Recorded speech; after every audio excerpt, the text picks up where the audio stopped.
मैं क्या बताऊं, आप उनसे पूछिए क्यों नहीं करते हैं। नेता बन गए लेकिन कुछ करना नहीं चाहते हैं, यही तो गलत बात है। मैं बार बार बोलता हूं, यहाँ के जो नेता बन के घूम रहे हैं लोग, इनको समस्या के बारे में तो मालूम है नहीं, इनको मालूम नहीं है उसका समाधान कैसे निकलेगा, और ये काम हम लोग करके दिखाएंगे आपको। अभी मिलने गए थे जल संसाधन मंत्री, या मैं ही गया था। क्या हुआ वहाँ तो उन्होंने यही बोला कि अगर अक्टूबर नवंबर लास्ट ईयर तक भी कोई आ रहे हैं, किस लिए भरवा रहे हैं, कि उस पर जल्द से जल्द हम लोग कार्रवाई करेंगे और प्रशासन को इस बार हिला देंगे। ये हमारे प्रशांत जी भी कल आ रहे हैं इधर, प्रशांत किशोर, और हम लोग उनको भी ये चीज़ देने वाले हैं। कितने लोग हैं, इनका ये एप्लीकेशन है, इसमें इशू है, इनको मुआवजा मिलना चाहिए, और हम लोग ऊपर तक इस चीज़ को उठाएंगे। और हमको आशा है कि जिस तरह से प्रशांत जी और जन वो बात नहीं करना चाह रहे हैं, भाग रहे हैं लोग, और मैं इन लोगों को 2-3 इशू बता भी चुका हूँ, डीएम को भी मैं बोल चुका हूँ कि अभी यहाँ पे जो व्यवस्था है इसमें 2-3 इश्यूज हो रहे हैं। जैसे खाना प्रोवाइड किया जा रहा है, खाने में दाल, आप देखोगे हम लोगों ने वीडियो भी भेजा है डीएम को कि खाने में वो दाल लग ही नहीं रहा है कि दाल भी है, उसका कलर ही कुछ अजीब सा उजला अजीब सा लग रहा है। तो बहुत गंदा क्वालिटी का खाना लोगों को मिल रहा है, और इसके लिए मैं उनको बोला हूँ। और पहले भी मैं बोला था कि यहाँ पे लोग का सामान जैसे घरों से निकाल कर बांध तक लाने के लिए ट्रैक्टर की व्यवस्था की जाए, वो हुई थी, लेकिन कुछ है ही नहीं। तो आज हम लोग गए, ये तो समस्या ही नहीं नहीं है लोग अभी भी। तो उनको जैसे हम लोग आज ट्रैक्टर करके सामान लाए हैं उनका इधर, और मेडिकल कैंप भी लेके वैन वगैरह भी पहले हमको दिखा था, लेकिन आज कुछ नहीं दिख रहा है। तो हम लोग अपना खुद का मेडिकल वैन लेके आए हैं, और उससे लोग मतलब बहुत यूज़ कर रहे हैं उसको लोग। तो यही लग रहा है कि मतलब व्यवस्था ठीक से होनी चाहिए। मतलब ये क्यों बात नहीं? मेडिकल कैंप है वो आपके द्वारा लगाया जा रहा है, मेरे द्वारा लगाया। एडीएमओ को चाहिए यहाँ पे लगवाने के लिए? एकदम जरूर चाहिए, अपनी जिम्मेदारी जरूर चाहिए। ये लोग भाग रहे हैं क्योंकि ये लोग क्वेश्चन लोग पूछेंगे, सुनना नहीं चाहते हैं। देखिए यहाँ सबसे बड़ा इशू क्या है कि कोई प्रॉब्लम को सुनना नहीं चाहता। अगर सुनेगा नहीं तभी तो सॉल्यूशन निकलेगा। कोई काम सरकार भी कर रही है, प्रशासन भी कर रही है, उसमें गलती हो सकती है, और हम लोग का काम है कि उसमें इनपुट देना है, भाई कि इसको अच्छे तरीके से करो।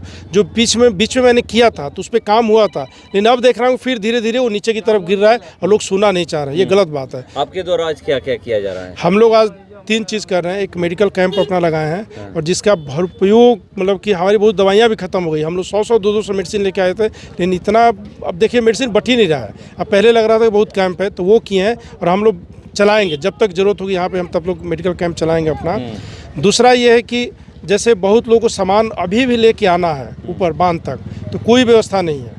जो गरीब लोग हैं उनकी कोई व्यवस्था नहीं है, तो हम लोगों ने ट्रैक्टर की व्यवस्था की है, और सामान ऑलरेडी उनका ढोया जा रहा है। तीसरा एक ये है कि अब यहाँ पे जिनका घर गिर चुका है, नुकसान हो चुका है, तो हम लोग एप्लीकेशन फॉर्म बनाए हैं, जो डीएम को जाके हम लोग सबमिट करेंगे कि किसका क्या क्या नुकसान हुआ उनका डिटेल के साथ, और उसको लेके हम लोग आगे प्रशासन में बात करेंगे।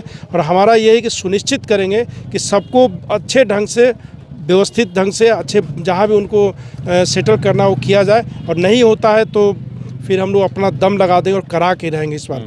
और चौथा एक पॉइंट है जो कि उसमें अभी हम लोग कुछ कर नहीं सकते, कि ये जो कटाव हो रहा है, अब ये देखते देखते जवैनिया गांव तो गया, ये दामोदरपुर भी आ सकता है, और दामोदरपुर आया तो बहुत बड़ा गांव है, तो ये होना नहीं चाहिए। इसको पहले ही रोकना है। जैसे ही बाढ़ कम होती है हम लोग इस इशू को बहुत ऊपर तक उठाएंगे, और ये करवा के इस पर कुछ न कुछ रहेंगे। क्योंकि अभी तक अधिकारियों से बात करने पर ऊपर यही पता चला कि यहाँ का कोई भी लीडर अभी तक जाके इस तरह से बात ही नहीं करता है। यही कारण है कि आज जवनिया गांव को हम लोग बचा नहीं पाए। अगर 2024 अक्टूबर नवंबर तक भी कोई जाके इस इशू को उठाया होता हमारे जन संसाधन विभाग में, तो आज ये स्थिति नहीं होती। जवनिया गांव को हम लोग बचा चुके हैं। आखिर क्यों नहीं ये लोग मिलते हैं, उठाते हैं? अब मैं क्या बताऊं, आप उनसे पूछिए क्यों नहीं करते हैं। नेता बन गए लेकिन कुछ करना नहीं चाहते हैं, यही तो गलत बात है। मैं बार बार बोलता हूं, यहाँ के जो नेता बन के घूम रहे हैं लोग, इनको समस्या के बारे में तो मालूम है नहीं, इनको मालूम नहीं है उसका समाधान कैसे निकलेगा, और ये काम हम लोग करके दिखाएंगे आपको। अभी मिलने गए थे जल संसाधन मंत्री, या मैं ही गया था।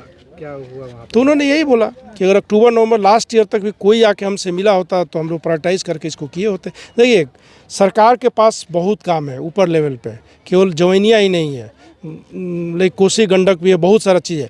बट यहाँ के लीडर्स का एक कर्तव्य है कि इसको इतनी जोर से उठाएं, असेंबली से लेके हर जगह, कि उसको प्रायोरिटाइज करके गवर्नमेंट काम करे। यही नहीं हुआ है आज तक। अब तो भोजन वितरण हो रहा है, मतलब लगातार सुबह से ही जो भी लोग आ रहे हैं, वो जो भी हैं, जो भी चीज़ें हैं, जिसका जो शक्ति है, जिसकी जो शक्ति है वो कर रहे हैं। और एक चीज़ यहाँ पर कल कुछ लोग आए थे, वितरण जब कर रहे थे, तो एक समस्या सामने आई कि आप लोग हमें भोजन कितना दिन दीजिएगा? 10 दिन, 5 दिन, ज़्यादा से ज़्यादा 20 दिन, उसके बाद हम कहाँ जाएंगे? हमारे लिए ज़मीन का व्यवस्था कराइए आप लोग, तब जा कर के हम लोग मुआवजे की राशि तो देखिए वही तो चीज़ बोल रहा हूँ कि हम लोग जो एप्लीकेशन फॉर्म भरवा रहे हैं किस लिए भरवा रहे हैं कि उस पर जल्द से जल्द हम लोग कार्रवाई करेंगे और प्रशासन को इस बार हिला देंगे। ये हमारे प्रशांत जी भी कल आ रहे हैं इधर, प्रशांत किशोर, और हम लोग उनको भी ये चीज़ देने वाले हैं। कितने लोग हैं, इनका ये एप्लीकेशन है, इसमें इशू है, इनको मुआवजा मिलना चाहिए और हम लोग ऊपर तक इस चीज़ को उठाएंगे। और हमको आशा है कि जिस तरह से प्रशांत जी और जन स्वराज चीज़ को उठाता है वो होना ही होना है।